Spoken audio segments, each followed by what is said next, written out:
BAC membership. My name is Ryan Baxter, Director of Rackets, and this is our paddle tip of the week. Killshots. The better that you get as a player and the more advanced your ability to play the screens and keep the ball in play, the more difficult it is for the net team to actually finish a point. We're talking about kill shots today. When you're at the net, your primary goal besides getting an error is to get a short lob. Short lob means that your position is close to the net, what we call green or front yellow. The first shot we're going to talk about is for beginner players, and this is your standard drop shot. Everybody can hit this shot and should have it in your toolbox. Your standard drop shot is to where you either hold your continental hammer grip or your forehand, stop sign, or semi-western.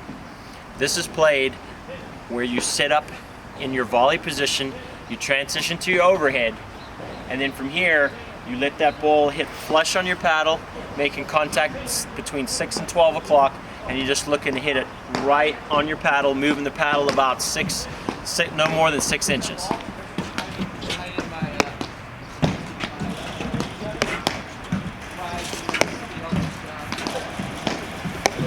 The goal with this drop shot is to angle it off to the side screen and try and get it to die to hit the snowboards.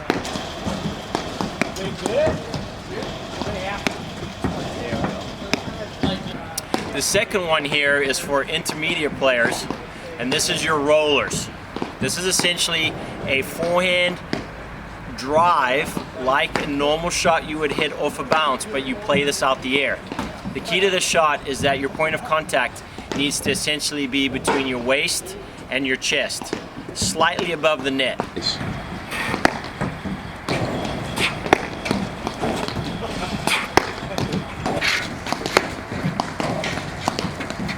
The goal with the roller, or the advantage of the roller, is that the ball stays a lot lower, and when it hits that screen it doesn't come out high, which is a huge advantage. If you can hit the roller, you can go for the nick, which is N-I-C-K, or the corner where the two screens meet, and you can end a point that way.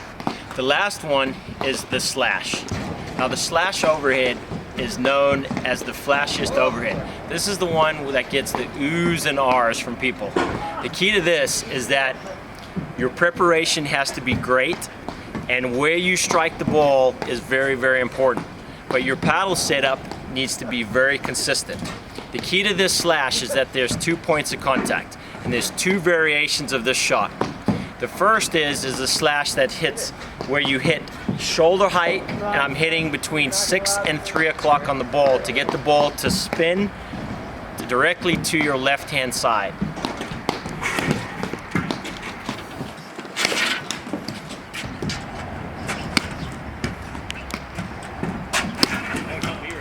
The last one is to where you hit the slash where you get the ball to bounce and come straight back. The key to this is that your point of contact has to drop lower, and essentially I'm hitting it waist high. The key is that I'm hitting directly behind the ball at 6 o'clock and carving underneath it. A good way for you to practice this is to just take a ball in your paddle and you just cut underneath the ball.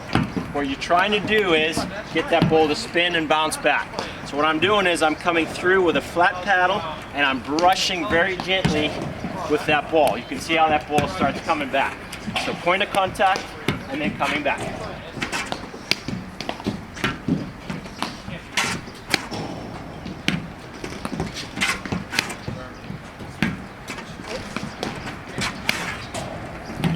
Those are your kill shots. Again, what you're trying to do is build up your toolbox to have as many kill shots as possible in variations so that you can end a paddle point. And that's your tip of the week.